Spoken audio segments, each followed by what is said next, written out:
Page 56, Adagio and Allegro. Those are speeds. Give you a hint as to what's in this thing. At the top of the page, they talk about the two tempi. Tempi is plural for tempo, multiple tempos. Oh, I know a bunch of you know that already, but some may not know it, so I have to say it. Okay, let's go on.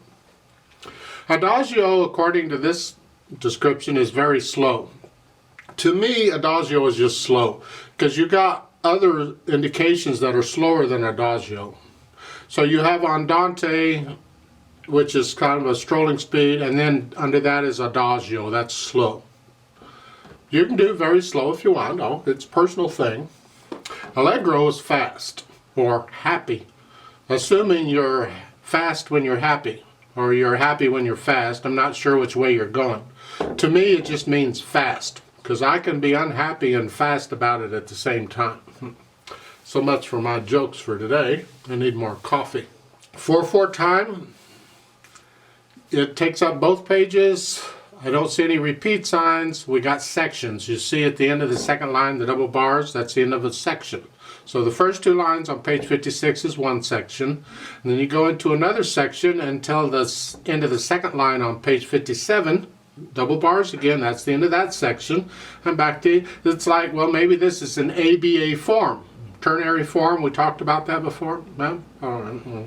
So at the beginning, let's just get the notes and the rhythms. I don't think there's too much trouble. All those 16th notes look a little threatening, intimidating.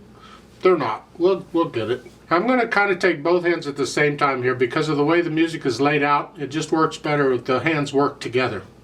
So at the beginning, you're here to start, and the left hand is on the A's, 2 A's. That left hand's playing octaves.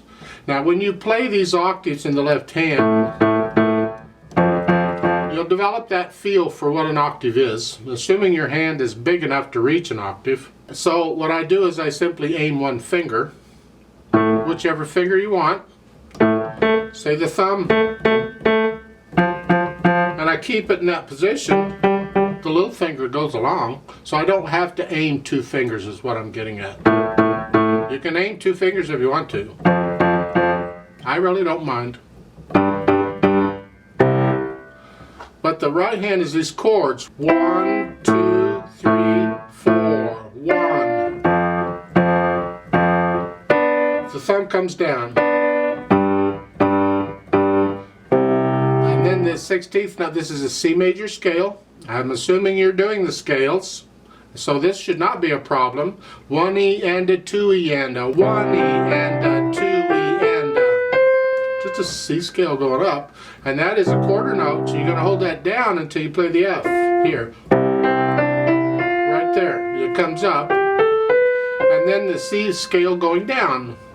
And again, that's a quarter note. So for that, now the next line, we get in our 16th notes, 1 E and a 2 E and a. Let's take this slow here. You're moving up, you got rest, you got plenty of time to move up, and you got treble clef in both staffs. So both hands are coming up. You got here and here in this position, because third finger and thumb. So it's 1 E and a 2. 1 E and a 2 E and a. Again, 1 E and a 2 E and a E and a. Now you notice there's no time signature here. Well, above the staff there on measure 6 above the staff, it says Allegro as in a cadenza. The cadenza is the key word here. You see, in a cadenza, there's really no time signature. You're just playing the notes, they're showing off, and it just goes whenever. So there isn't like a 4 beats to a measure or 6 beats to a measure. You just keep the beat going for however long it lasts. And you can slow down and speed up and do all kinds of wonderful things in a cadenza. It's just a place for the soloist to show off. For the purpose of this, we're going to keep a strict time, so the beat that we had at the start with this 1, 2, we're going to keep that same beat slowly. So it's 1, E, and 1. Remember that I'm holding these quarter notes down.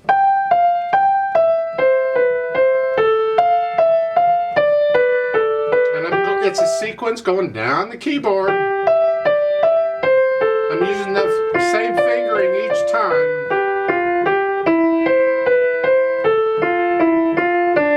I would keep doing this till the end of the second line on page 57. You're down here. Then now we're done. Done with our whatever we were doing. We go back to civilization again. 1, 2. It's like it was at the beginning. Now last measure with that little mordant on there, I'll talk about that in a minute. That's the hints. I want you to kind of have a handle on the rhythm and all. The fingering. Fingering's not bad, I hope. The articulation, they don't give you any articulation to speak up. So I suggest you pretty much just connect it as best you can. Connect everything except the rest. You have to lift up on the rest. Now the last measure. Well, let's do the last line to get into the last measure, because it's C major scale going all over. So the left hand has it here. It's 1 E and 2 E and 1, and then there's a bass clef there. So now the right hand has to be here, and you got to get your right hand in position before you need it, because it's a 16th note. I mean, you got to be there. So it's 1 E and remember, hold that C down. It's a quarter note. 1 E and then here they've got, their fingering doesn't make sense to me. I don't understand why they're doing that. I mean, there are different fingerings for these little notes. I can go 3, 1, 2, or 2, 1, 3. It depends on what came before and what goes on after it as to which finger you need when. The point is there's different fingerings for it. Do 2, 1. It's quick and it's on a beat. You're finishing the C major scale here. And the thumb's going to be on that. Not second, not third finger. No. So what do we do? Well, there's a couple things we can do. You can do, instead of third finger, you can do fourth finger. And now you're ready for 2, 1, 2 here. That's one way of doing it. I mean, you got to be able to cross fourth finger over anyway. I mean, you need it. If you go multiple octaves, you got to be able to do it. It's just not exactly the fingering of a C major scale, but that's okay. I mean, sometimes you can't use the exact fingering in the scale, but you use a variation of it and you get there. But otherwise, you can do a thumb, 2, 3.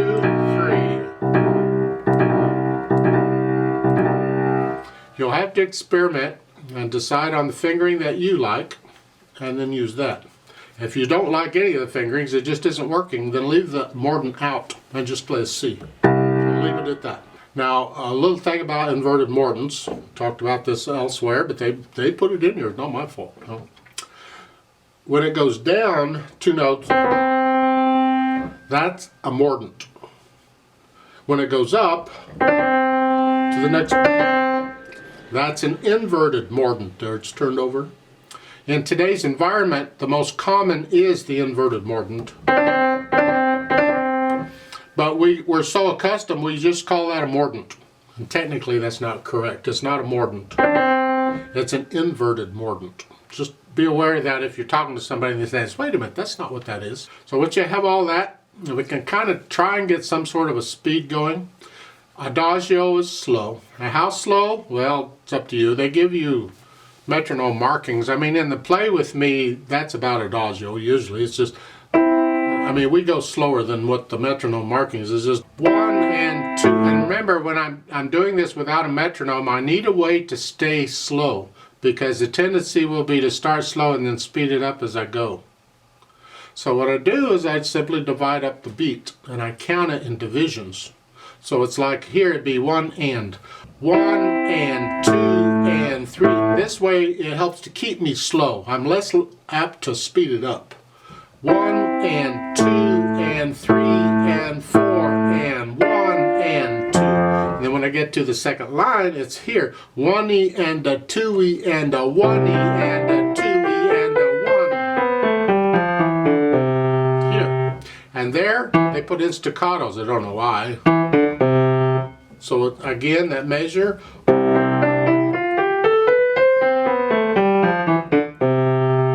don't know why they'd do that, but okay, they did it. And then 3 beats of rest at that same speed. I mean, they think it's a fermata or something, but it's a pause, but it isn't. It's 3 beats of rest at that speed. And you're sitting there silently counting to yourself. 1 and 2 and 3 and 4. And while you're doing that, you're getting ready. And this thing, Allegro, is just quick. Well, it's up to you on how quick. It has to be accurate. It has to be controlled. 16th notes have to be even. So you pick a speed that works for you, and in time you can get a little faster. But that's it.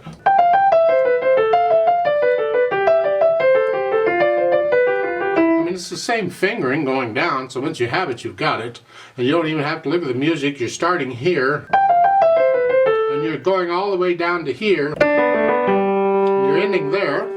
And you just linger on that for a little bit. It's like we did at the end of the second line on the previous page, except instead of a rest, we're holding the note down. And we go back to our original 1 and 2 and 3 and 4 and so forth. And then the last line, 1E and a 1E and a 2E and a 3. And that's just a quarter note on the end. So just, it's a 1E end, and that's it. If it helps, you can use the 1E end accounting all the way through the quarter notes. 1E and a 2E and a 3E and a 4E and just to keep you entertained, because the music is boring here. Now they've added pedal to smooth out these chords and to add the overtones. And that's an important concept in pedaling, something we keep in mind. We pedal for specific reasons. We don't pedal just out of habit. A lot of people do, but they really shouldn't. And one of the things that we do on pedaling is when notes are held out longer, the pedal adds the overtones, which adds color. Because a person has more time to hear the notes, we like to color them a little bit. And since all of this is so slow, we like to add color. Another thing we do with pedal is we want to connect things. It helps us connect things that we cannot connect with the hands. And on a piano, we can't really connect repeated notes. There's actually a way to do it, but it's kind of a special technique, and it's tricky, and it depends on the piano, and I won't get into it. So the pedal will help us connect the notes. And this legato pedal, do it pedal only where they're telling you to. So I'll push the pedal down immediately after I play the first note where I need it in the left hand. And I lift it up right after I play the note in measure 4. Right after I play the C, I lift it up. Before I do this. So it's got to, I don't want to smear any of this. I don't want to catch it. So it's got to come up before I play the 16th notes. And at the end, same thing there on third line on page 57. So to demonstrate that, it's here. 1 and a 2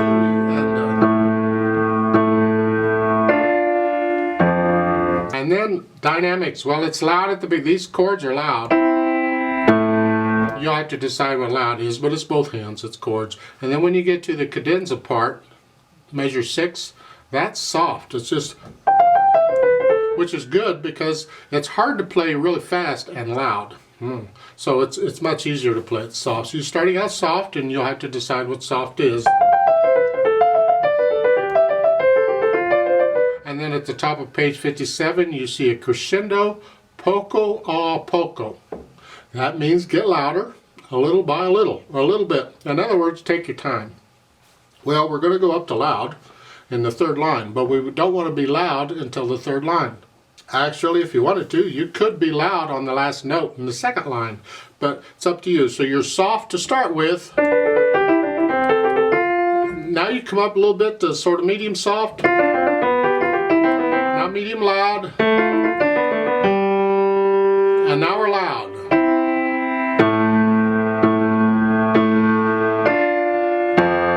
So forth. Then the last line, you're loud, but they want you to crescendo up to very loud.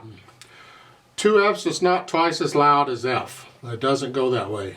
two S's a little louder than F. You crescendo up a little bit. And you're going to retardando there. Slow down a little bit. That helps with the staccatos, because and that may be why they're giving you the fingering they're giving you, because if there's staccatos and you're slowing down, you got time to move your hand. Like so, you can do that. I think that's a dangerous fingering, but okay, if you want to do that fingering, fine. It's just that when I start to learn a piece, I try and play the whole thing legato first.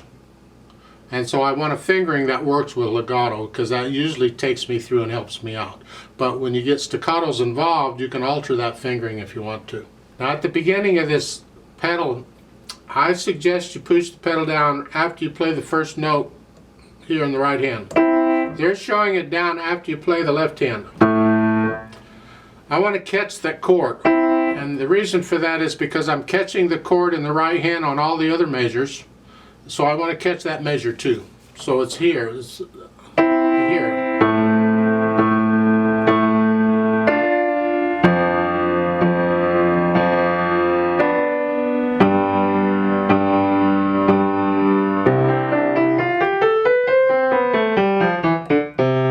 2, 3, 4. And then the fast part.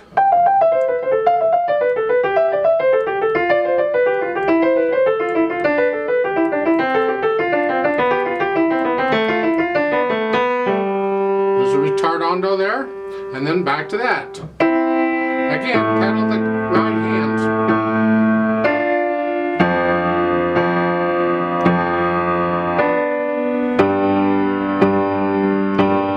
One E.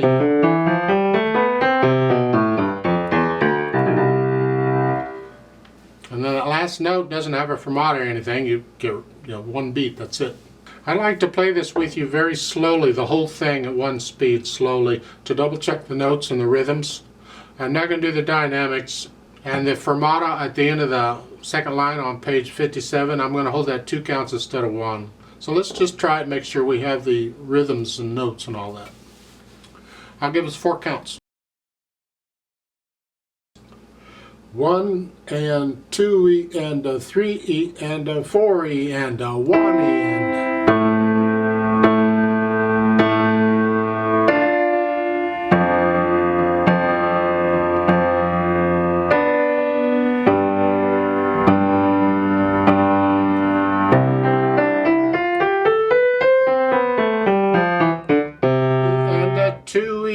and 3 E and 4 E and 1.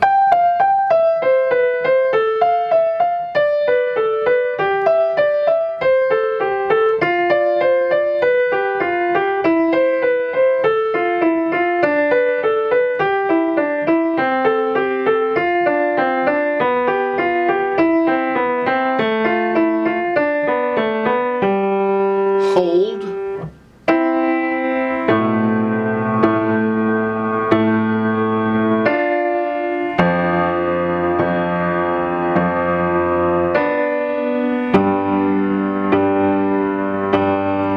One E.